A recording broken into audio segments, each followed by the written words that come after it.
রোজা আসলেই বাঙালির ইফতারির আইটেমের মধ্যে ছোলা, মুড়ি, পেঁয়াজু, আলুর চপ, জিলাপি এগুলো থাকে। এই খাবারটা কোত্থেকে আসলো আসলে?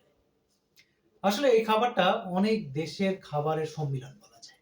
এর পেছনে অনেক ইতিহাস আছে। বিশেষ করে যখন বাঙালিরা মুসলিম হওয়া শুরু করলো, তখন প্রাথমিক পর্যায়ে খাবারগুলো এরকম ছিল না। বাঙালির খাবার মানে ইফতার হিসেবেই ছিল পানির মধ্যে চাল ভিজিয়ে রাখত। সেই ভেজা চাল দিয়ে পানি খেয়ে তাদের ইফতারি ভাঙত এবং তার সাথে যদি দেশি বিচিওয়ালা কলা, তার পাশাপাশি যদি সামান্য কিছু মুড়ি, এটি ছিল বাঙালির ইফতারির আইটেম। তো এটা পরবর্তীতে চেঞ্জ হলো কিভাবে? বিগত ৩০০-৪০০ বছরে। বিশেষ করে যখন মোগল শাসক পাঠানরা, পারস্যরা এখানে শাসন করতে শুরু করলো, এই পরিপ্রেক্ষিতে দেখা গেল আপনার খাবারের এই যে আছে কম্বিনেশন ইফতারটা তৈরি হলো। ছোলাটা অ্যাকচুয়ালি আফগানিদের খাবার, তার সাথে মুড়িটা যোগ হয়েছে। মুড়ি অনেক আগেরই বাঙালিদেরই খাবার।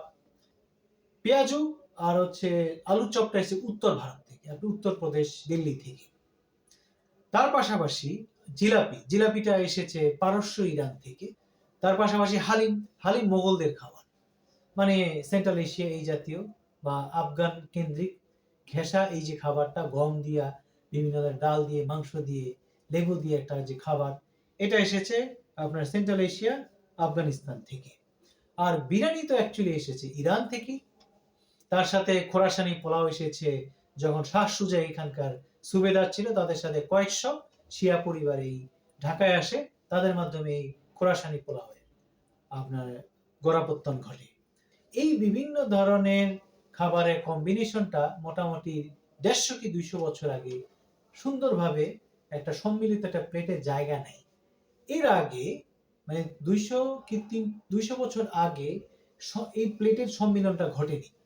আর আরেকটা জিনিস বলা যেতে পারে, এই যে ছোলা, মুড়ি, তারপরে আপনার পেঁয়াজু ভেঙে যে খাওয়া, এটা হচ্ছে বলতে গেলে এক ধরনের যারা হতদরিদ্র ছিলেন বা দরিদ্র ছিলেন, তারা বিভিন্ন জায়গায় গিয়ে ইফতারি নিতেন। ইফতারি নিয়ে তারা একসাথে ভেঙে এইগুলোকে একসাথে খেতেন। ওটা দেখে দেখে আজকে আমাদের সব জায়গায়, বাংলাদেশে সবাই সব জায়গায় আপনার ছড়িয়ে পড়েছে আসলে। তো এইভাবে আমাদের এই ইফতারি যে আইটেমটা এভাবে তৈরি হয়েছে। চকবাজারের যে আপনার ইফতারিটা আজকে ২০০ বছরের ঐতিহ্য বা ৩০০ বছরের